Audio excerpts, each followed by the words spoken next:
Salutare! Haideți să discutăm puțin astăzi pe tema dezvoltatorilor imobiliari. Ați văzut că în ultima perioadă s-a făcut foarte multă zarvă în urma interviului Recorder despre dezvoltatorul Nordis. Acolo au fost probleme grave și foarte grave. Am mai discutat despre ele, chiar m-am lovit de clienți care au cumpărat acolo și încercau să revândă, deși așteptau de ani de zile, să zic, proprietatea care nu se mai finaliza. Bun, de fiecare dată le-am recomandat să nu mai apeleze la un agent imobiliar, ci să meargă către un avocat, pentru că e clar că acolo era vorba de o speță juridică și cine a putut să a avut, să zic așa, o minimă cunoștință în domeniul imobiliar, în cel al investițiilor, cine a făcut niște săpături înainte de a face investiția și mai ales înainte de a da acest avans, după cum am văzut în interviu, de multe ori chiar de 95% din preț sau 100% din preț, doar pentru că se promitea un discount de 15%, dar se pare că în realitate nu s-au mai livrat deloc. Acum discuția e în felul următor.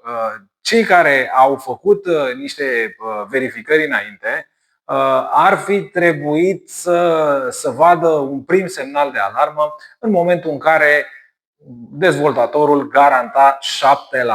Da? Deci nu există o investiție garantată, în primul rând. Nu-ți garantează, în afară de, nu știu, obligațiunile, de fapt titlurile de stat emise de state, unde sunt garantate prin Constituție. Asta, investițiile imobiliare, nu putem să zicem că sunt garantate. Vine un dezvoltator și zice că garantează un randament de 7%. Asta a fost primul semnal de alarmă. Bun, nu mai discutăm despre speță. Cine are curiozitatea și vrea să afle mai multe informații despre acest dezvoltator și care au fost problemele pe care le-au descoperit cei de la Recorder, puteți să mergeți pe site-ul lor, pe YouTube și vedeți întreg material. Acum, în Parlament se pare că a apărut o inițiativă legislativă în care aleșii noștri și-au dat seama că trebuie să protejeze cumva consumatorul. Și-au dat seama cam târziu, din punctul meu de vedere. Acest sistem de protecție al consumatorilor este prezent în multe state europene, de Germania, Franța, Italia, Olanda, Spania. În Spania, după cum bine știți, am lucrat la un dezvoltator imobiliar și acolo sumele erau garantate printr-o scrisoare de garanție bancară.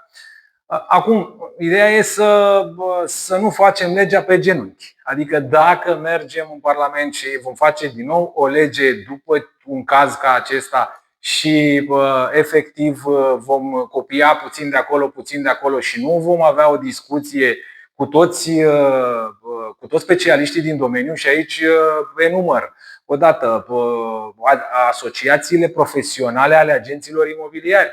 Da? La fel cum se discută despre legea agentului imobiliar, la fel ar trebui să se discute și despre această lege a sumelor achitate în avans atunci când se cumpără un imobil de la un dezvoltator imobiliar. Bun. Deci, odată cu asociațiile profesionale din rândul agenților imobiliari. Avem notarii, la fel, ar trebui consultați. Avem băncile, da? Deci băncile, Asociația Română a Băncilor ar trebui clar întrebate, și dezvoltatorii, până la urmă și ei. Acum nu trebuie să-i băgăm pe toți în aceeași oală. Și vă zic de ce. Dacă vom face o lege foarte restrictivă, da? Toate costurile se vor duce în preț. Deci în prețul pe metru pătrat. Cum? Păi, până acum, dezvoltatorii, o mare parte dintre ei, construiau pe banii cumpărătorilor. Da? Deci fiecare dădea un avans de 20, 30, 40, 50, vedem cazuri și de 100%, și atunci dezvoltatorii construiau pe banii lor. Acum, dacă vine statul și limitează și zice că nu, avansul va fi maxim 10% și banii vei folosi doar pentru construire, s-ar putea să avem niște surprize. Și surprizele vor fi cu siguranță doar în sus. Prețul va crește. Acum, nu poți să nu iei o asemenea decizie cu gândul că vor scădea marjele dezvoltatorilor. Marjele au fost până acum câțiva ani foarte mari, le știm cu toții și s-a discutat mult.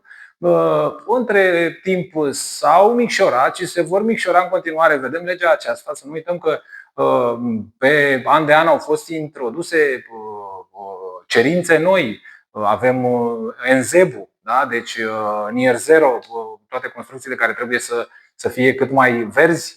Avem, nu știu, centralele de gaz nu mai sunt acceptate. Sunt tot felul de cerințe noi care automat se vor revedea în prețul locuințelor și, atenție, nu doar în prețul locuințelor noi.